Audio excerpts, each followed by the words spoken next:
Another Wednesday and another episode of Something to Talk About. I have the pleasure of guest hosting for Philly Young Guerrero in for the vacationing Patty Arroyo. She deserves it. It's okay. And we're going to continue our discussion on decolonization. This episode is all about free association. What does that give us the freedom for? Well, we're going to find out after this.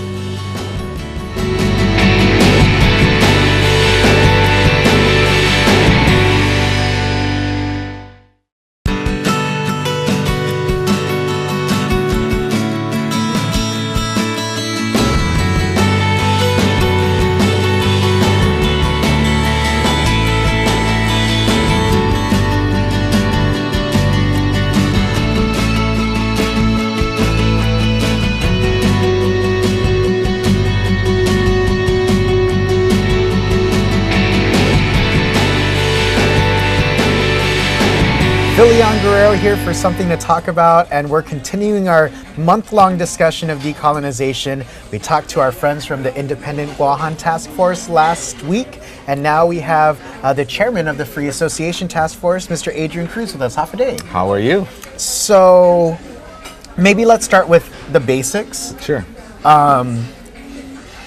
Getting involved in the subject of decolonization and self-determination is a really big task. What made you want to get on board with helping in this effort? Well, I grew up in the States, and when I moved to Guam in my mid-childhood, I noticed right away that there was a disparity between Guam and California, where I grew up.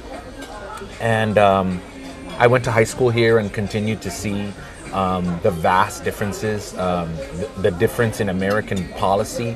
And then once I got to college and studying more about our history and things, as most college people do, they want to search where they come from when they're away from home. And I really started to see the inequities. I had a lot of friends who were Native American. I spent time on reservations hanging out there, and I saw where sort of the road was going down. And I thought to myself, well, Guam really hasn't had its chance to figure out what it wanted for itself, and we need to do something about that. I remember my grandparents, who were alive at the time and who raised me, and they were telling me about their experiences in post-war Guam and sort of the hopes that they had on the new territorial government. And then coming back home, for breaks and eventually moving back and seeing that we really haven't got far since the 1950s until now. And then, of course, there's the rising specter of the military buildup. And, it's just something that needs to be settled once and for all. Yeah, I remember my grandparents telling me that if they ever got their war reparation check, which they could have if they were alive now, that they wanted to basically stick it back to the man, for waiting so long, and that if we were to ever get the war reparations after they had passed off, to take a picture with it next to their grave, but even that we won't be able to do, sure. Right? So, but it's things like that. It's time for Guam to politically move on to its next stage of life. It's time to basically politically grow up. I think that a lot of the complications that we find of the process of decolonization today really does stem from how long it's taken. That's right. And I wonder, that sort of how I discussed the Davis case and the ruling from the district court that our eligibility laws are unconstitutional, is that it's as if I'm getting punished for something that I wasn't around in 1898 when the issue of diversity would have been a moot point, or in, let's say, 1941 when the issue of diversity would have been a moot point, or in 1950 when the issue of diversity would be a moot point, or even arguably 1975. I wonder if you have any thoughts on how problematic it is to try to push forward a concept of decolonization as the right of the colonized through a lens like the Bill of Rights or the U.S. Constitution or the United States Code, which sort of does not share the same values internationally. Sure. That we've come to know as far as what decolonization is and who decolonization is for. Well, really, we have to understand the terminology, right? So we are an unincorporated territory. So by definition, that means that we are not on the path to statehood, okay? We are a property and acquisition, a rock. A colony. A colony of the United States. We are not destined for statehood. We aren't like the Oklahoma territory waiting to, incorporate itself and figure itself out before it's accepted into the Union. We are not on that path. That's the first thing. The second thing is that these were already worked out in American jurisprudence. We have the insular cases. Yeah. And they were very clear and specific that one, we are not destined to be a state, and two, that we were, quote, alien races. That couldn't possibly understand That's right. Anglo-Saxon Right. values. And all the baggage that goes along with that. So that being said, we have to remember the right for decolonization is a human right. It doesn't belong to the island of Guam. It doesn't belong to the rocks or to Ipao Beach or to the Fanihi or anything like that. It belongs to the people who were disenfranchised, the people whose rights got taken away or who weren't afforded that right. So in a perfect world, we're talking about the people who can trace their lineage back to Magellan? The time of this injustice, right? And we're dealing with, and the whole point is the Organic Act, right? That's when the government of Guam was really formed. So it was those people whose, So you agree with the 1950 benchmark? Well, we could say 1898, because that's when the real, transfer of power between the United States. The United States, can't be held liable for whatever the Spanish did, right?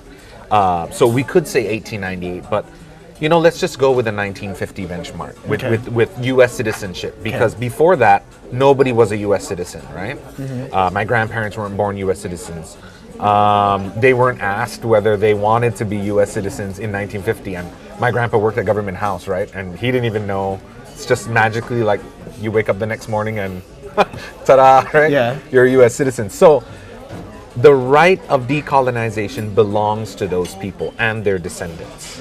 If I was from the Philippines who had decolonized by declaring independence from the United States in the 50s and then decided to move here, well, I kind of made my lot in life. I decided that I wanted to leave my decolonized, independent country. Well, same thing for our stateside brothers and sisters. Correct. They had Correct. There was no. They were full-fledged United States citizens. They had the freedom to choose where to go. And furthermore, what happened the last time that a U.S.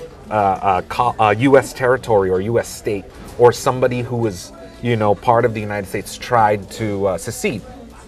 The Civil War. Yeah. So just because you're a U.S. citizen, like Dave Davis, doesn't give you the right to decolonize, because that's treasonous, right? That's a secession. I always feel like I'm gonna get myself in trouble when I say this, but I do really have to sort of take a hard line in the sand and have people sort of confront a hard truth. Right. That feeling that you are entitled to everything and anything is a classic. It's a classic imperialist mentality. That's right. That dates back to days of empire building, which which gave birth to places, colonies like Guam. Like the song says, "This land is your land. Yeah. This land is my land." Yeah. Right. That's a very imperialist mentality, right there. From here to here, right? Yeah. And we're actually Guam was acquired in that sort of time frame. And I think it's important to note that sort of mindset still exists us. because it's in children's songs. So right. Of course, if it's that innocent, what's wrong with it? Right. I think we did a good job in this first segment examining where we are today, let's, in the next part of our conversation, examine where you would like us to go. Sure. Free association is what Mr. Adrian Cruz is stumping for. Why? We'll give you the answer after this.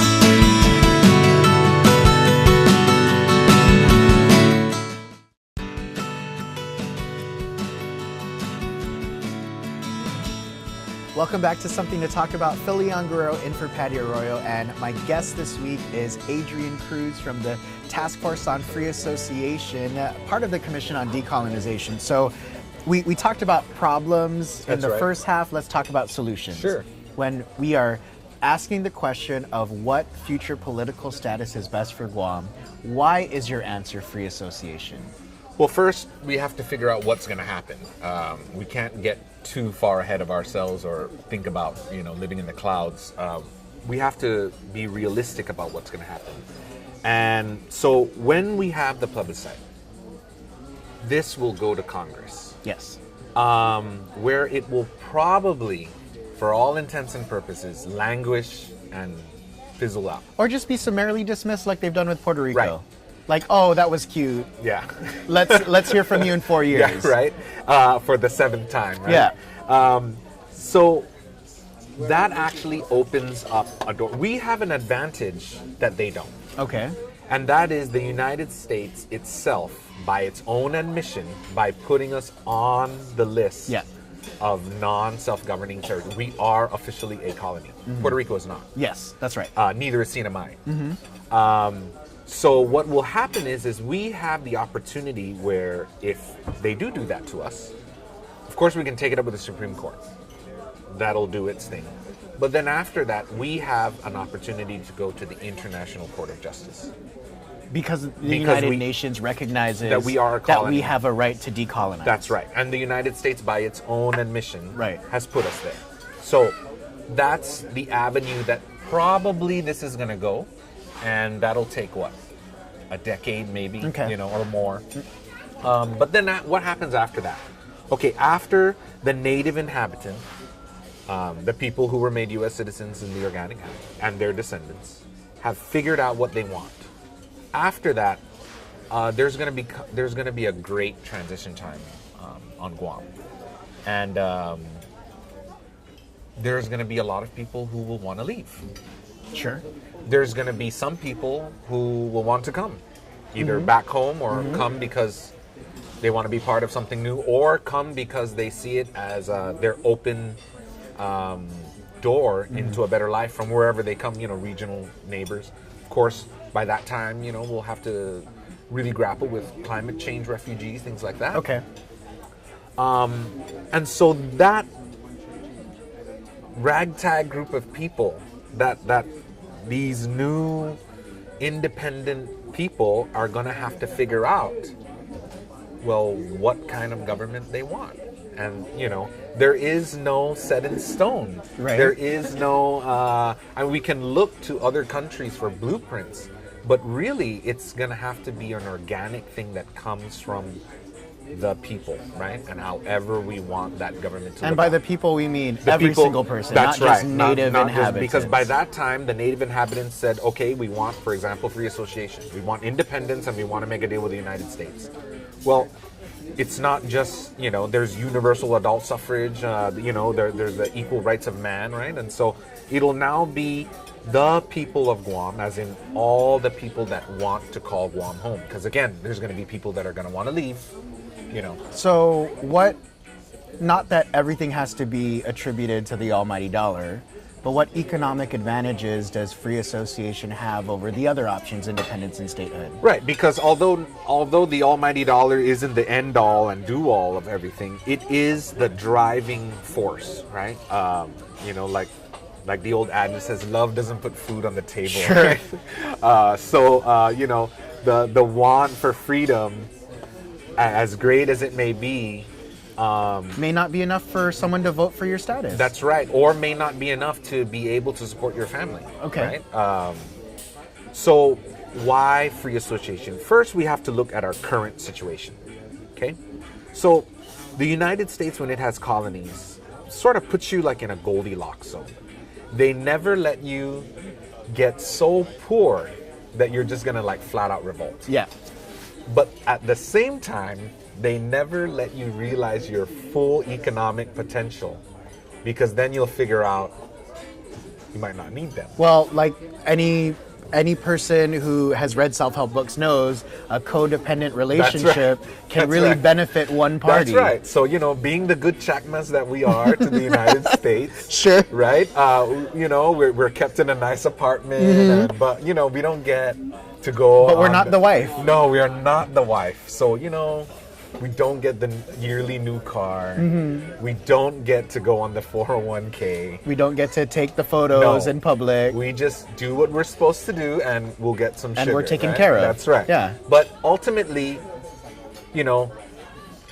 that's not a very solid position. Sure. And there comes a time when you just need to realize that and decide to move forward. So, Guam is strategic and not just militarily.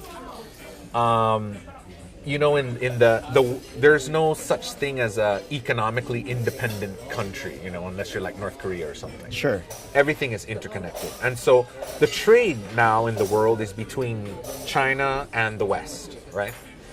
And so the problem is you have all these goods and services cheaply available in the East, in China, in the Orient.